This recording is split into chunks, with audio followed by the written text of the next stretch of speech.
Աշոտ Փիլիպոսյանը կյանքի ուսուցիչ հնագետ Գևորգ Տիրացյանին է համարում։ Մեր երկրի առաջընթացի հարցում կարևորում է բարձր տեխնոլոգիաների կիրառությունը հայագիտության մեջ։ Ծանր հոգեվիճակում հայտնվելիս ընտանիքին եւ ընկերներին է դիմում։ Կյանքի ամենատպավորիչ իրադարձությունը զավակների, ապա նաեւ թոռների ծնունդն է համարում։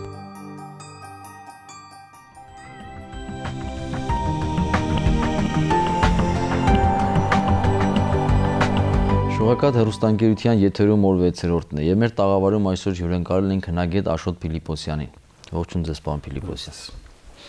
Մեր տարածաշրջանը հազարամյակների պատմություն ունի, որտեղ մարդը ապրել է եւ հենց հնագիտական պեղումների արդյունքները երբ որ դիտարկում ենք, տեսնում ենք, որ մարդը այստեղ շատ վաղ շրջանից է ապրել, ստեղծագործել։ Ամենահին բնակավայրը մեր տարածաշրջանում այսօրվա մեր երկրի Հայաստան եւ Արցախ որտեղ է եւ երբ այդ նվաճումը տեղի ունեցավ հնագիտական, երբ բացվեց, ինչպես հաստատվեց դա։ Սկզբից երևի ասեմ հետեւյալը, որ ամենավաղագույն ոչ թե բնակավայրը, ես կարող եմ ասել կայանատեղիներ, որտեղ հնագույն մարդանման էակներն արդեն հավաքվել են, պարզունակ աշխատանքային գործիքներ եւ այլն պատրաստել են։ Շատ հետաքրքիր է վերջին մի քանի տարի, վերջի 10-ամյակում հայ-ռուսական հնագիտական արշավախումբը Հայաստանի հյուսիսում է աշխատանքներ իրականացնում։ Որտեղ Տաշիրի տարածքում, Մերձավան, Պեչկա եւ այլ կոչվող այդ հուշարձանների տարածքում եւ այստեղ բավական շատ աշխատանքային գործիքներ, աշխատային գործիքների մնացորդներ, ցլեպներ են հայտնաբերել, որոնք թույլ են տալիս շուրջ 2 միլիոն տարվա հնությամբ ներկայացնել մարդանման այն էակների գոյությունը, որոնք այս տարածաշրջանում գոնե թե ժամանակակից Հայաստանի տարածքում տեղաշարժվել են եւ չի բացառվում, որ հենց դրանք են, դրանց մի մասն է, որ պահպանվել եւ մնացել է Դմանիսիի տարածքում Դմանիկ պատմական հուշարձանն հայկական լեռնաշխարհի ժամանակակից Վրաստանի հարավում բացված այն փոքր հորի մեջ, որտեղ հայտնաբերվել են 6 Homo erectus-ների մնացորդներ, այսինքն ուղղաձիգ քայլող մարդանման էակների մնացորդներ։ Միանշանակ այդ մասին է խոսում նաև այն բազմաթիվ գտածումները, որոնք այստեղ ունենք։ Բայց ինչ վերաբերում է բնակավայրերին, ապա թերևս մենք 7-րդ հազարամյակն 7-րդ հազարամյակի վերջերից արդեն ունենք նման բնակավայրեր մեր տարածաշրջանում։ Պատմական Հայաստանի տարածքում ունենք եւ վերջերս հատկապես պեղվում են էներգիության հուշարձաններ Գոտեձորում, Էջմիածնի մոտակայքում եւ այլուր, այսինքն այն տարածքները, որոնք բավական մոտ են եղել ջրային ավազանին եւ երկրագործական առումով ավելի հեշտ մշակելի են եղել, բարենպաստ են եղել, օգտագործվել են այս առումով։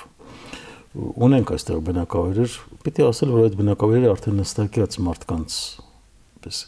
նստակյաց կացուդարձ առանձնահատկություն այդ բնակավայրերի։ Իրենք շատ ընդհանուր որ նկարագրական նայենք, շատ հետաքրքիր, եթե այսպես փորձենք վերարտադրել, թե ինչ սկզբունքով էին փորձում այս բնակարանները կամ այս բնակավայրը կառուցել, մոտ 6-7 հազար տարի մեզից առաջ ապրող մարդիկ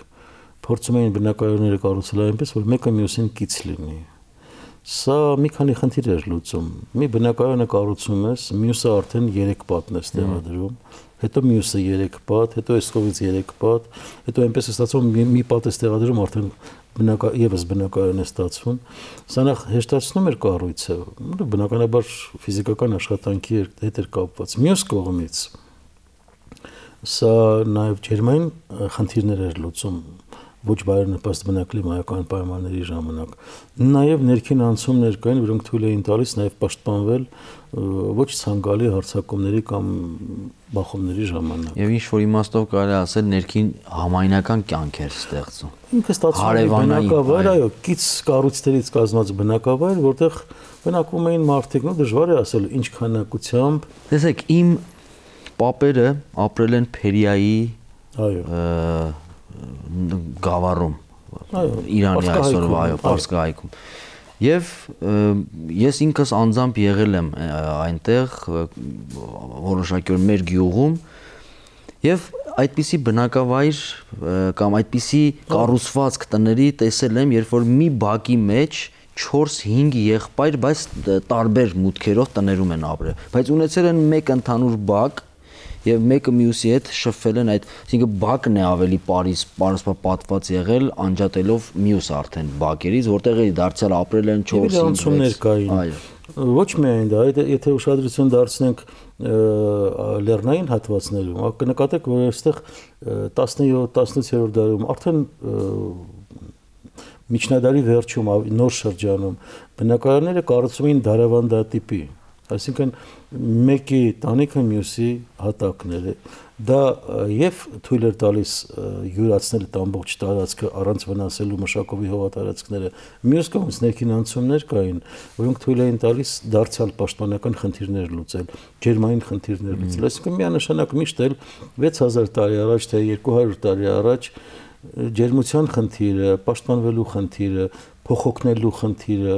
եւ այդ համայնքով ապրելու նաեւ գաղափարը անկասկած կարևոր դեր է ունեցել մեր նախնիների, մեր մեծերի կյանքում։ Վերջերս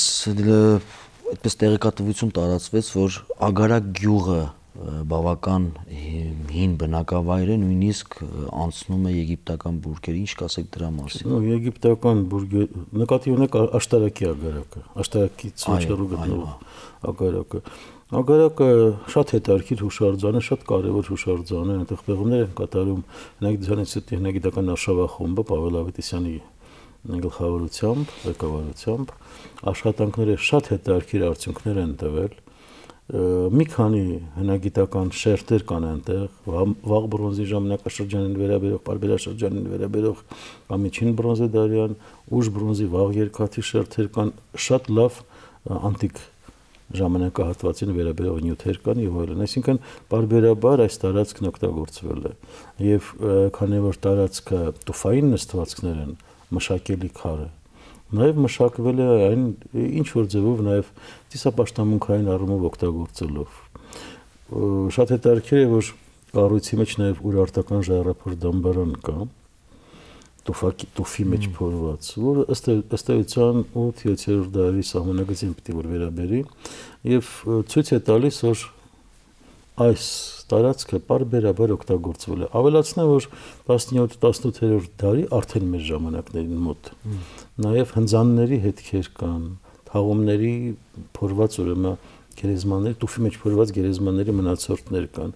Այսինքն ինքը տարածքը շատ բարենպաստ է եղել եւ բարբերաբար մարդն այստեղ ապրել է։ Բարբերաբար։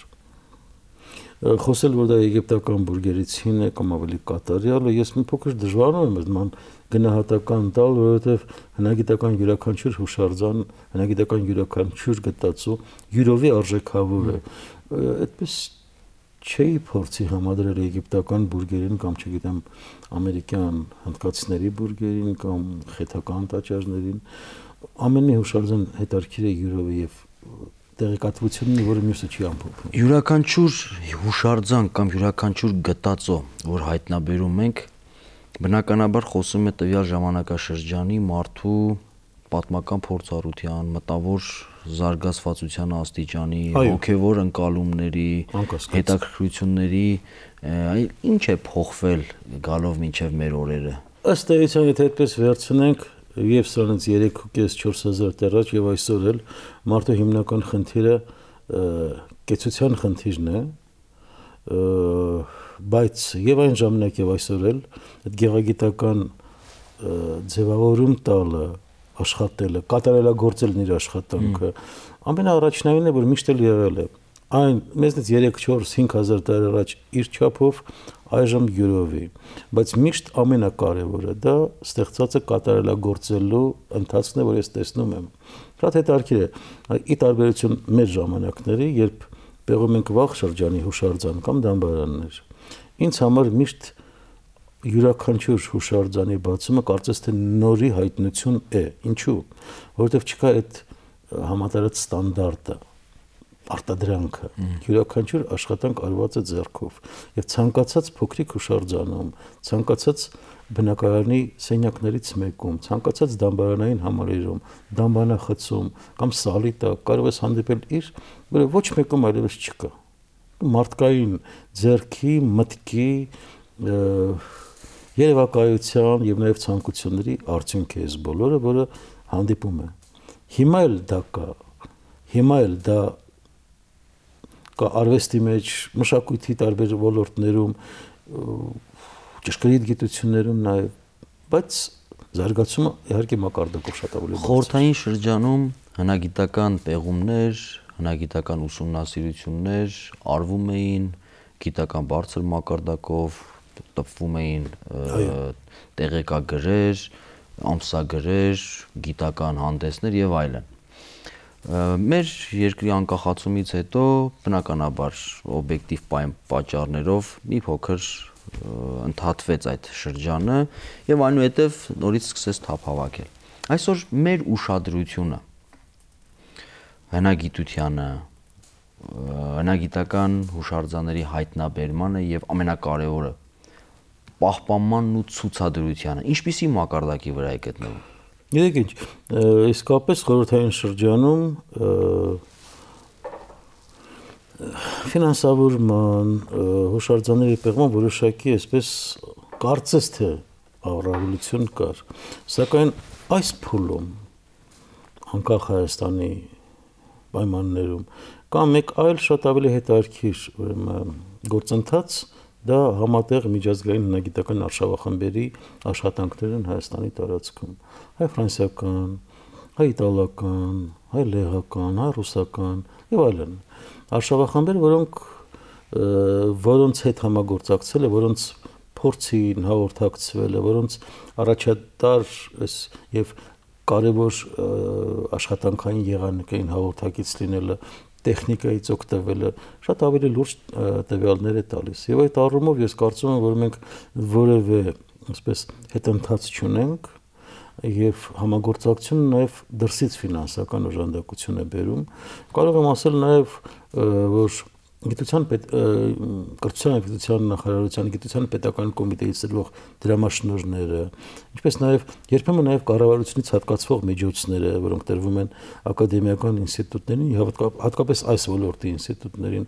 հնարավորություն են ընձեռում աշխատանքները կազմակերպել ավելի գիտականորեն եւ ավելի արդյունավետ։ Տեսեք, հրաշալի պեղումներ են կատարվում Քարաշամբում։ Այս պահին քանի վայրում են պեղումներ ընթանում զուգահեռաբար։ Ես վախենում եմ, որ ճիշտ թիվը չասեմ, բայց կարող եմ ուրիշ բան ասել, որ ինքս նաև այդ հանձնաժողովի անդամ եմ, դա միջգերատեսչական հնագիտական հանձնաժողովն է, որը տարեկան 50-ից ավել բաց թերթիկներ է տալիս, այսինքն փաստաթույլատվություն է տալիս Հայաստանի տարածքում պեղումներ իրականացնելու։ Այսինքն այսպես թե այնպես մոտ առապես 50-55, շուրջ 60-ի չափ հնագիտական արշավախմբեր գործում են Հայաստանի տարածքում։ Դրանք տարբեր ժամանակների հուշարձաններ են ուսումնասիրում, սակայն ի ուրախություն մեր ունկնդիրների ուզում եմ նշել, որ պեղումների գիտական գրանցումը, չափագրությունը, ֆոտոֆիքսացիան, փաստաթղթերի կազմումը այսօր շատ ավելի բարձր մակարդակի վրա է եւ մենք այսօր շատ ավելի լուրջ տեղեկատվություն ունենք, քան ունեինք, ասենք 20-30 տարի առաջ։ Այս առումով սա մեծ նվաճում է, սա հաջողություն է եւ նաեւ ասեմ մի բան էլ դա իմ անձնական, այսպես համոզմունքն է, յուրաքանչյուր նոր սերունդ միշտ ավելի լավն է, քան նախորդը։ Դա օբյեկտիվ իրականություն է, որտեղ եթե սերունդը լավը չեղավ, այդ ժողովուրդը մեռնող ժողովուրդ է։ Մեր գիտության մեջ էլ դա կա։ Անընդհատ դեպի առաջ գնացող մեր երիտասարդները շատ ավելի լուրջ, այսպես գիտական ներուժ ունեն եւ կարծում եմ, որ ապագայում մենք իսկապես շատ լավ նյութեր կարող ենք գտնել սեղանին։ Մենք որպես ժողովուրդ մշակութային հուշարձաններ գնահատող ենք, արժևորող ենք, պահպանող ենք, ցուցադրող ենք։ Ես ուզում եմ մասնագետի պատկերացրեք, եթե որպես պարզ քաղաքացի եւ նաեւ հոգեվորական տեսնում եմ, թե որևիցե մի պատմական հուշարձան ինչպես է խեղաթյուրվում, աղավաղվում, լինի դա պետական մակարդակով, լինի դա պարզապես մեկը չարաճճիություն է անում, փորագրում է ինչ-որ մի հուշարձանի վրա իր անունը ասենք։ Ես պատկերացնում եմ, թե ինչպիսի սրտցավություն եք ունենում հատկապես դուք կամ մասնագետները, հնագետները, այդ ոլորտի մասնագետները։ Գիտեք ինչ, դա անկեղծ պատասխանեմ, ինձ համար շատ զարմանալի երկու այսպես բևեռ կա, երկվություն կա մեր ժողովրդի մեջ։ Մի կողմից աննկարագրելի նվիրում իր նախնիների, իր սակրալ, սակրալ, ծիսական, աննկարագրելի ծիսական նվիրում այն ամենը, ինչ որ կապված է մեր անցյալի հետ, եւ միևնույն ժամանակ դրա կողքին նաեւ զարմանալի անտարբերություն։ Երկուսն էլ կան կողք կողքի եւ գուցե մարդկային է, դա չեմ հասկանում, բայց իսկապես երկուսն էլ կան։ Տարիներ առաջ ես Էրեբունի թանգարանում էի աշխատում եւ մասնաճյուղ ունեինք Կարմիր Բլուրում։ Երևի Մերձավոր Արևելքի եզակի հուշարձաններից մեկն է Կարմիր Բլուրը, այն մշակութային արժեքները, որ տվել է պեղումների ընթացքում։ Ես չեմ տեսել մարդ Հայաստանում, որը ասած չլինի, որ փոքր հասակում ցանկանում էր հնագետ դառնալ։ Չկա այդպես, օրինակ Ռուսաստանում դա չկա, չգիտեմ Անգլիայում եւս չկա, բայց մեր այսպես մտածելակերպը, մեր մոտեցումը բոլորը անկասկած ներքին ցանկություն են արժևորելու, պահպանելու անցյալը, բայց ինձ համար անհասկանալի է նաեւ, որ այդ նման պայմաններում Կարմիր Բլուրում կարելի է այդքան աղբ կուտակել։ Շինարարական աղբը, որը մեքենաներով տեղափոխվում էր, լցվում էր այնտեղ, քանի անգամ հուշարձանի մոտ դպրոցի աշակերտներն իրենք անձամբ զանգահարելով եկել եւ մասնակցել հավաքել են այդ աղբը, բայց էլ ինչ որ բան բերվում էր։ Այսինքն մարդ կա, որի համար պատմականը, մշակութայինը, ազգայինը, անցյալինը զուտ խոսք է։ Ինչ չեք կարծում, որ ամեն դեպքում նման երևույթները օրինական օրենսդրությամբ պետք է ամրագրվել եւ հարցը լուծել։ Եթե մենք թողնենք մարդու անատական մոտեցմանը, ամեն մարդ տարբեր կրթվածության եւ ճաշակի եւ նաեւ ինչ-որ իմաստով բարոյական դիմագծի յուրահատկություն ունի։ Ես դա եմ հասկանում եւ հասկանում որ դա կրթվածության կամ դասյարակության արդյունք է, բայց ինձ համար անհասկանալի է մի բան միայն, որ երեկոյան մարդ կարող է կենաց բարձրացնել, խմելի ժողովրդի նախների ու ստեղծած մշակույթի կենացը, իսկ առավոտյան այդ սեղանի մնացած աղբը թափել հուշարձանի տարածքում։ Ոչ մեկն եմ ընդունում, ոչ էլ մյուսը։ Միևնույն ժամանակ ինձ համար ուղղակի զարմանալի մարդիկ կան, որոնք ուղղակի իրենց մարմնով, իրենց գոյությամբ պահպանում են հուշարձանը։ Աննկարագրելի մարդիկ են։ Օրինակ կարող եմ մեկի անունը տալ, դա Տիկին Դովուլացյանն է, որը ապրում է Եղեգնաձորում, մեր Եղեգնաձորի տարածաշրջանի պատմամշակութային հուշարձանների այսպես վարիչն է։ Ես չեմ պատկերացնում ավելի նվիրված մի անձնավորություն, որը կարող է այդքան իր կյանքը դնել հուշարձանի համար։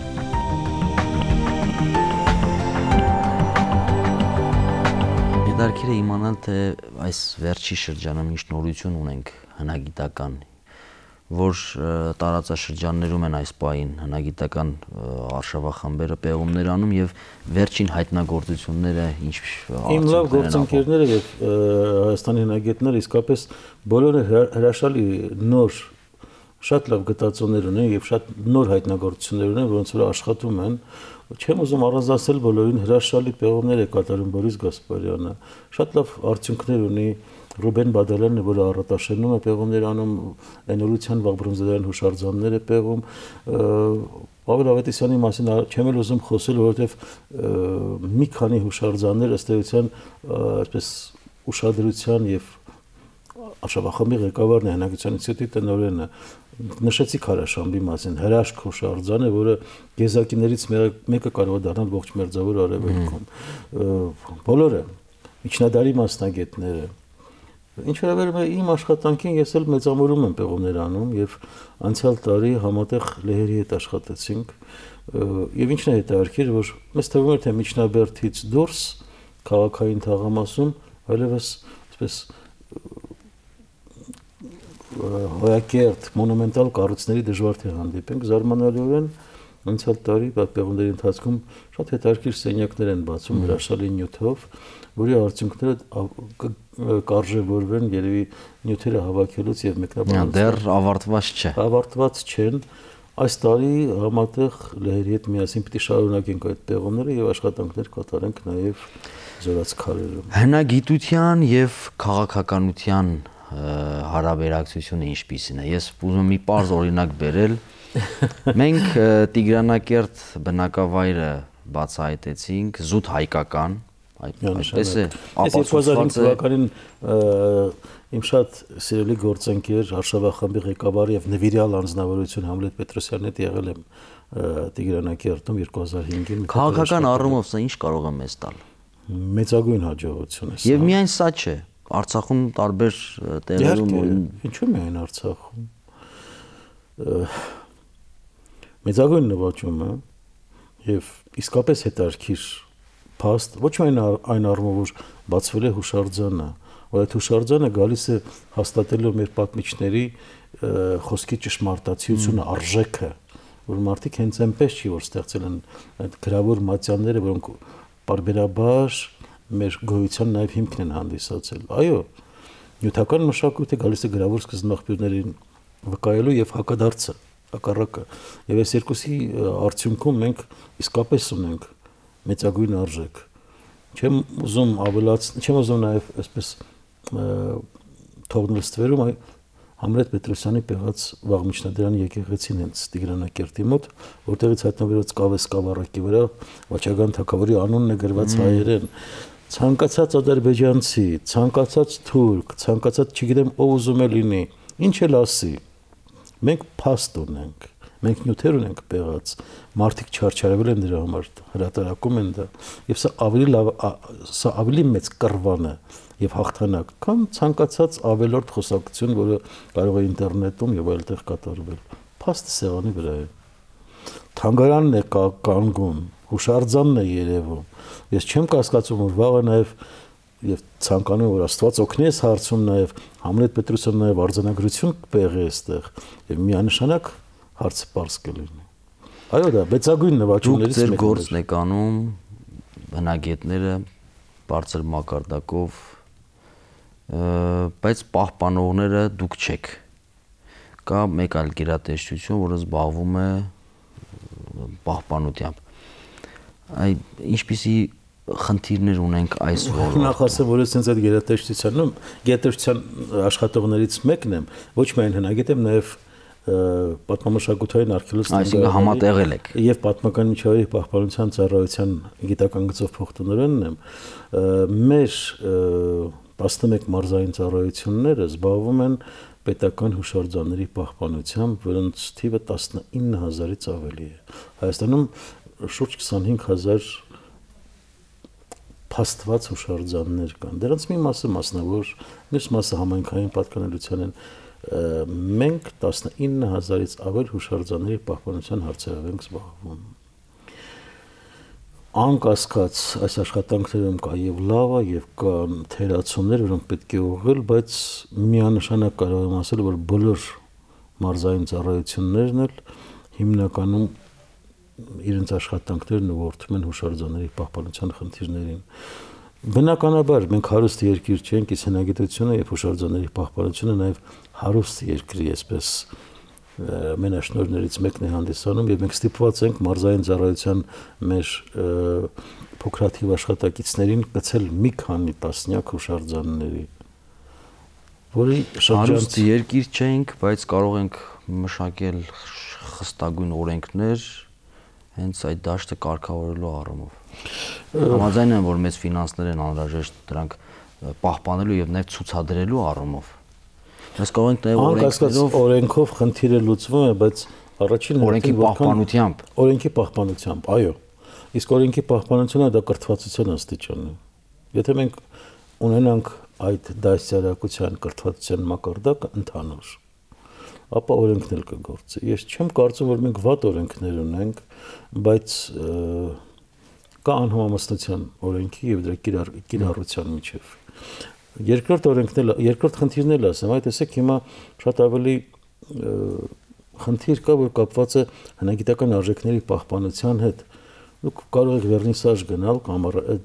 շաբաթ եւ կիրակի օրերին կնկատեք, որ այնտեղ հնագիտական իրեր են դրված։ Մենք օրենք չունենք առայժմ այդ հնագիտական իրերը օրենքով արգելելու վաճառքին։ Երկրորդ առավել տհաճ պահն եմ նկատում հիմա։ Ցավոք պիտի ասեմ այդ մասին։ Հիմա այդ հնագիտական իրերի կողքին նաև կեղծ իրեր են հայտնվել։ Այսինքն ինչ որ մարդիկ հնագիտական իրերի նման կեղծն են պատրաստում եւ փորձում վաճառել դրանք հնագիտականի տակ։ Ես հասկանում եմ, որ սա հազարամյակներից եկող խնդիր է, որ միշտ էլ առևտրականը փորձել է ինչ որ բան վաճառել, հանձնել, գումարը ստանալ, բայց մեր պատմական ժառանգությունը պետք չի կեղծել։ Ինչպես եւ մեր պատմությունը։ Եվ հնագիտություն եւ տուրիզմ։ Այո։ Մեծապես պայմանավորված է տուրիզմը հնագիտությամբ եւ ինչքան մեր հնագիտությունը զարգանա, ինչքան նոր հուշարձաններ հայտնաբերվեն, մանավանդ եթե կարողանանք մենք իսկապես լիարժեք կերպով դրանք եւ գրքերի տեսքով եւ տեսանյութերի տեսքով եւ քարոզչությամբ կարող ենք բազմաթիվ տուրիստներ հրավիրել։ Համաձայն եմ ձեզ հետ միանշանակ։ Եվ նաեւ տուրիզմից ստացվող եկամուտներից նաեւ մի մասը կարող ենք ուղղել հնագիտական նոր դվաճումների ուղղությամբ։ Ես օրինակ շատ կգնահատեի այն փաստը, որ տուրիզմից ստացվող եկամուտների մի մասը ներդրվեր գոնե թե հնագիտական հուշարձանների ամրակայման եւ վերականգնման վրա, ինչը ոչ ճարտարապետական, ոչ միջնադարյան, նաեւ վաղ շրջանի, ինչը առայժմ բաց է մնում, որովհետեւ սրա վերականգնման խնդիրների հարցել կա, մեթոդների հարց կա, որը պիտի մշակել, բայց կարծում եմ, որ դա լուրջ խնդիր կլինի։ Տեսեք ինչ է ստացվում, քանի որ մեր կազմակերպությունը 9 արգելոց թանգարաններ ունի, որտեղ տուրիստական խմբեր են գալիս։ Ինչ է նկատվում։ Նախ Հայաստան եկող տուրիստական խմբերի մեծ մասը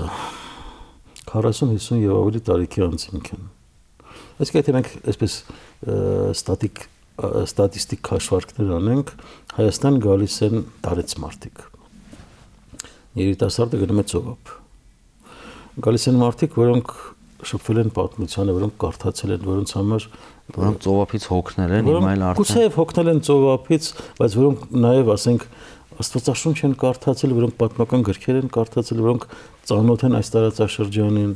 Այս մարդիկ տարիքով մեծ են։ Սրանց համար պետք է նաև այն ենթակառուցվածքների ստեղծումը, որը կոժանդակի նրանց գոնե թե հարմար գոյությունը կամ այցելությունը հուշարձաններ, ճանապարհների վերականգնման խնդիր կա։ Հուշարձանների պահպանական գոտիների եւ պահպանական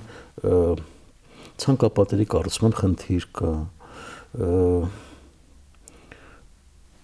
Կարծում այս բոլորի իրականացումը շատ ավելի շահեկան կդարձնի մեր հուշարձանները։ Եվ մի խնդիր եւս, քանի որ խոսում ենք, բաց ենք խոսում այդ մասին։ Ես ինքս պատահում եմ, որ մասնագիտական խմբերի ուղեկցում եմ, ուզում եմ, որոնք այցելում են Հայաստան։ Գիտեք ինչ մի անգամ ինձ ասացին, շվեդներ էին։ Ուրեմն ասացին, որ մենք իսկապես զարմացած ենք Հայաստանով, շատ հետաքրքիր է, բայց եթե անկեղծ խոսեմ, տեսեք, դուք մեզ տանում եք Հռիփսիմե, Կայանե, Էջմիածին, գնում ենք նորավանքն ենք տեսնում, գնում ենք Հաղպատ, Սանահին, կամուրջներն ենք տեսնում։ Ասում եմ, մենք ուզում ենք հասկանալ, իսկ աշխարհիկ կառույցներ, ավելի վաղ շրջանի հուշարձաններ հնարավոր չէ այցելել։ Այսինքն մեր հուշարձանների Գառնից բացի, Գառնեն, այո։ Այսինքն մեր հուշարձանների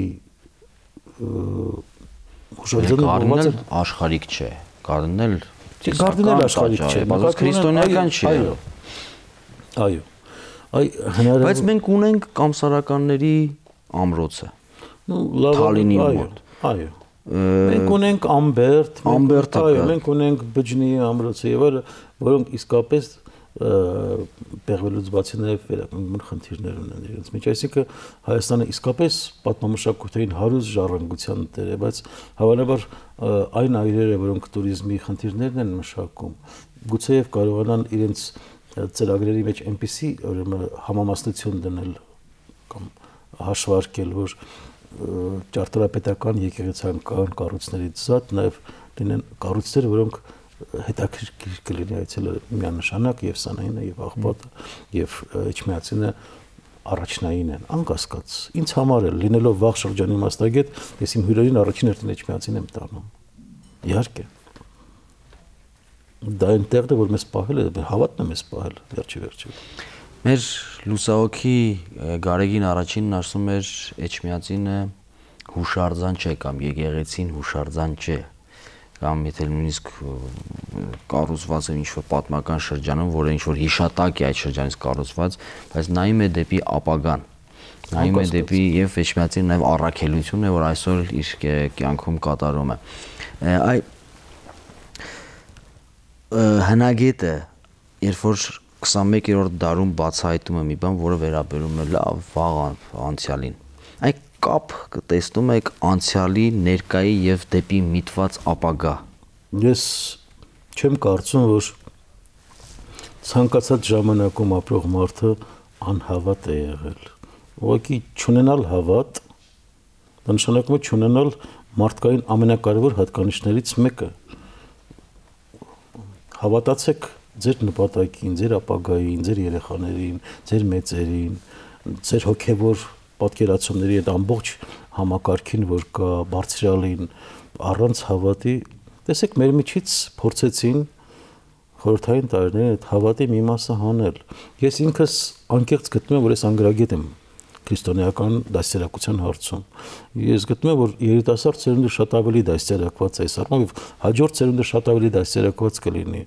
բայց մարդու միջից հանել հավատը եւ դրա տեղը ոչինչ չլցնել, նշանակում է մարդուն դատարկ թողնել։ Ինքս տեսնում եմ, որ այն ամենը ինչ որ արված է, սրանից 3000 տարի առաջ, 2000 տարի առաջ, 500 տարի առաջ, այդ բոլորի մեջ կա հավատ դեպի անցյալը եւ դեպի ապագան, հավատ դեպի մարդը եւ հավատ դեպի մարդու ստեղծածը։ Շնորհակալություն մեր հրավերն ընդունելու այս գեղեցիկ զրույցի համար, պարոն Փիլիպոսյան։ Եվ ձեզ հաջողություններ, նորանոր կարևոր այդ ասպարեզում։ Շատ շնորհակալություն եւ կարծում եմ, որ մենք դեռ այս առումով մեր հուշարձաններում էլ կհանդիպենք։ Շնորհակալություն։ Շողակաթ հեռուստաընկերության եթերում օր 6-րդն էր եւ մեր զրուցակիցն էր հնագետ Աշոտ Փիլիպոսյանը։ Մնացեք խաղաղության եւ սիրո մեջ։